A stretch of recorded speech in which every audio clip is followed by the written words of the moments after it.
New York शहर में गगनचुंबी इमारतों और व्यस्त सड़कों के बीच एक बेहद कुशल और प्रसिद्ध न्यूरोसर्जन स्टीफन रहते हैं। स्टीफन अपने असाधारण कौशल और सटीकता के लिए जाने जाते हैं और उनका नाम सफलता का पर्याय है। हालांकि वो अपनी शान और आत्मकेंद्रितता के लिए कुख्यात भी हैं। स्टीफन अपने मामलों का चयन इस आधार पर करते हैं कि वे उनकी प्रतिष्ठा को कैसे बढ़ा सकते हैं, बजाय इसके कि वो वास्तव में लोगों की मदद करने के लिए काम करें। ये दृष्टिकोण अक्सर उन्हें क्रिस्टीन से अलग कर देता है, जो एक समर्पित डॉक्टर है और कभी उनकी प्रेमिका थी। एक शाम स्टीफन को एक दुर्लभ मामले के बारे में कॉल आता है, जब वो अपनी लग्जरी स्पोर्ट्स कार चला रहे होते हैं। वो उत्सुकता से मेडिकल स्कैन की जांच में लग जाते हैं, बिना इस बात की परवाह किए कि उनकी गाड़ी कितनी तेज चल रही है। अचानक वो गाड़ी से नियंत्रण खो बैठते हैं, जो सड़क से नीचे गिर जाती है और एक गहरी खाई में गिरती है। ये दुर्घटना भयानक होती है, जिससे स्टीफन को गंभीर चोटें आती हैं। उन्हें तुरंत अस्पताल ले जाया जाता है, जहां डॉक्टर उनकी जान बचाने के लिए कई सर्जरी करते हैं। होश में आने के बाद स्टीफन देखते हैं कि उनके हाथों पर मोटी पट्टियां बंधी हैं और उनमें कई पिन और रॉड्स डाले गए हैं। उनके हाथ, जो कभी उनकी कला के उपकरण थे, अब कांप रहे हैं और बुरी तरह से क्षतिग्रस्त हो चुके हैं। अपने सर्जन के करियर के खत्म होने के विचार से टूटे हुए स्टीफन अपने हाथों को ठीक करने के लिए हर संभव उपाय करने लगते हैं। वो अपने पूरे धन को प्रयोगात्मक सर्जरी, स्टेम सेल उपचार और फिजिकल थेरेपी पर खर्च कर देते हैं, लेकिन कोई भी उपाय सफल नहीं होता। वो हताशा में खुद को सभी से अलग कर लेते हैं, यहाँ तक कि क्रिस्टीन को भी, जो उन्हें दिलासा देने की कोशिश करती है। एक दिन स्टीफन को एक व्यक्ति के बारे में पता चलता है, जो एक गंभीर रीढ़ की हड्डी की चोट से चमत्कारिक रूप से उबर चुका है। यह व्यक्ति जोनाथन उन्हें बताता है कि वो कामताज नामक एक रहस्यमय जगह में ठीक हुआ था। स्टीफन, जो हमेशा विज्ञान में विश्वास रखते हैं, इस कहानी पर संदेह करते हैं, लेकिन कोई और विकल्प न होने के कारण वो नेपाल जाने का निर्णय लेते हैं, जहां कामताज स्थित है। काठमांडू पहुंचने के बाद स्टीफन को वहां की संकरी गलियों और भीड़भाड़ वाली सड़कों से उलझन होती है। कई असफल प्रयासों के बाद वो कामताज को खोज निकालते हैं, जहां उनकी मुलाकात मोर्डो से होती है, जो उन्हें प्राचीन पुरुष के पास ले जाते हैं। प्राचीन पुरुष एक बुद्धिमान जादूगर हैं, जो स्टीफन को मल्टीवर्स का अद्भुत दृश्य दिखाते हैं। स्टीफन का प्रशिक्षण कामताज में प्राचीन पुरुष और मोर्डो के मार्गदर्शन में शुरू होता है। वो जादुई ऊर्जा को नियंत्रित करना और इसे मंत्रों और रक्षा कवच में बदलना सीखते हैं। शुरुआत में स्टीफन को दिक्कतें होती हैं, क्योंकि वो अपनी बुद्धि के बजाय अपनी अंतर्ज्ञान पर निर्भर करना सीख रहे होते हैं। प्राचीन पुरुष उन्हें अपने अहंकार को छोड़ने के लिए प्रेरित करते हैं, ये बताते हुए कि सच्ची शक्ति एक बड़े उद्देश्य के लिए समर्पण में है। जैसे जैसे स्टीफन की समझ बढ़ती है, वो नए आयामों और क्षमताओं के बारे में सीखते हैं।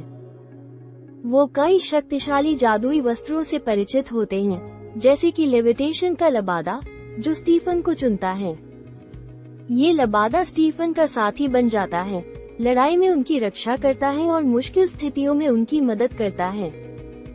स्टीफन एस्ट्रल प्लेन में प्रवेश करना भी सीखते हैं, जहां उनकी आत्मा शरीर से अलग होकर विभिन्न आयामों में यात्रा कर सकती है। हालांकि वो नई जानकारी से मोहित हैं, लेकिन उनका मुख्य ध्यान अपने हाथों को ठीक करने पर रहता है। मोर्डो, जो प्राचीन पुरुष के एक समर्पित अनुयायी हैं, स्टीफन के संरक्षक और मित्र बन जाते हैं। वो स्टीफन को अनुशासन और प्राकृतिक नियमों के पालन के महत्व के बारे में सिखाते हैं, लेकिन स्टीफन की जिज्ञासा उन्हें एग्मोटो की आंख की ओर ले जाती है, जो उन्हें समय में हेरफेर करने की अनुमति देती है। मोर्डो के चेतावनियों के बावजूद स्टीफन इसे अपने प्रशिक्षण में तेजी लाने के लिए इस्तेमाल करते हैं।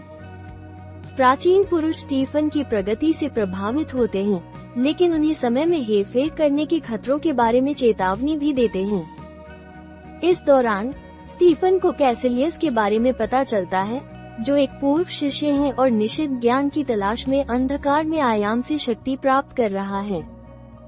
वो समझते हैं कि कैसिलियस और उसके अनुयायी धरती के लिए एक गंभीर खतरा बन गए हैं।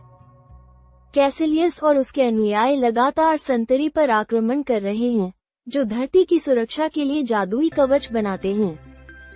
न्यूयॉर्क, लंदन और हांगकांग में स्थित ये संतरी अंतरआयामी खतरों से धरती की रक्षा करते हैं, लेकिन कैसिलियस का उद्देश्य इस सुरक्षा कवच को तोड़ना है।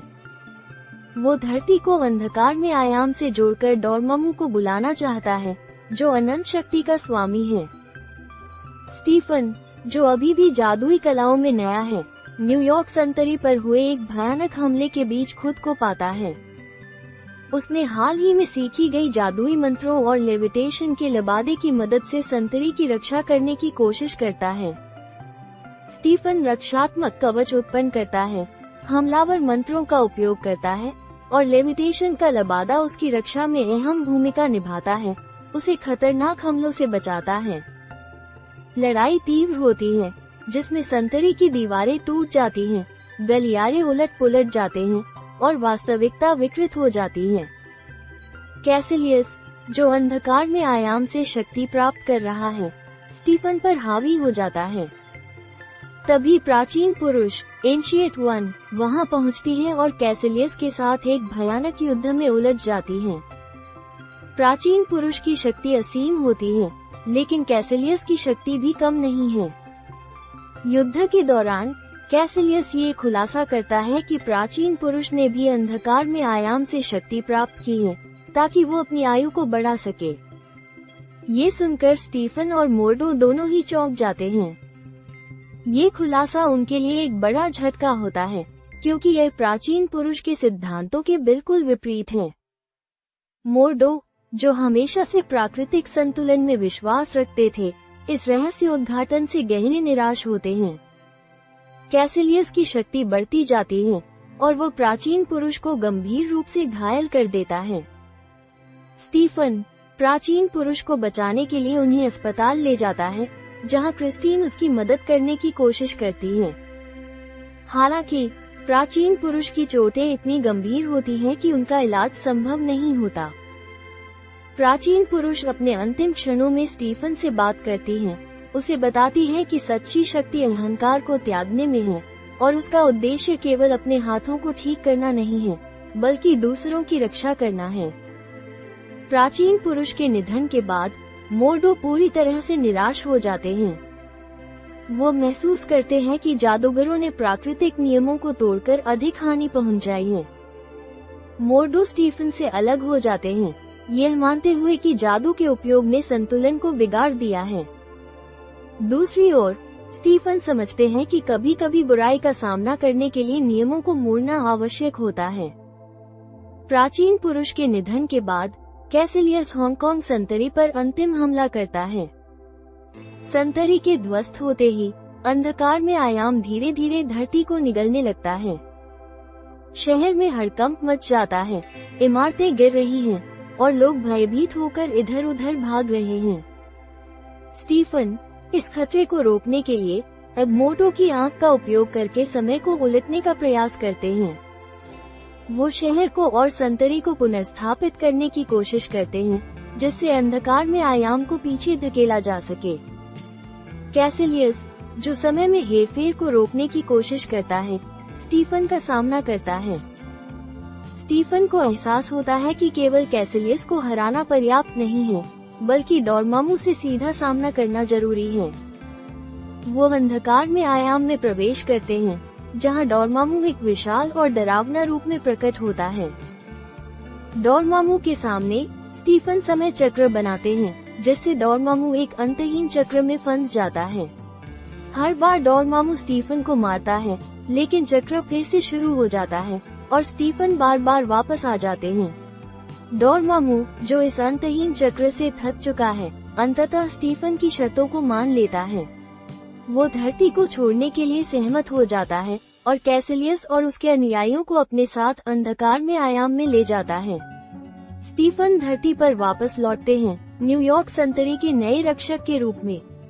हालांकि मोर्डो उनसे अलग हो जाते हैं, यह मानते हुए कि जादू ने प्राकृतिक संतुलन को बिगाड़ दिया है। मोर्डो अब सभी जादूगरों को समाप्त करने की कसम खाते हैं ताकि संतुलन वापस लाया जा सके। स्टीफन, जो अब एक नए रास्ते पर हैं, अपनी जिम्मेदारियों को पूरी तरह से समझते हैं। उनके हाथ, जो अब भी चोटिल और झुलसे हुए हैं, उनके बीते हुए जीवन का प्रतीक हैं, लेकिन साथ ही उनके आत्म परिवर्तन का भी प्रतीक बन गए हैं। फिल्म को अद्वितीय दृश्यों, प्रभावशाली कहानी और गहन थीम के लिए सराहा गया है। इसे IMDb पर 7.5 की रेटिंग मिली है और यह डिज्नी जोर और Amazon प्राइम पर देखने के लिए उपलब्ध है। कमेंट सेक्शन में बताइए ये कौन सी मूवी है। उम्मीद है आपको ये वीडियो पसंद आया होगा। अपना सपोर्ट दिखाना ना भूले लाइक करके, सब्सक्राइब करके और नीचे कमेंट करके। मजेदार जबरदस्त कंटेंट के लिए बने रहें हमारे साथ।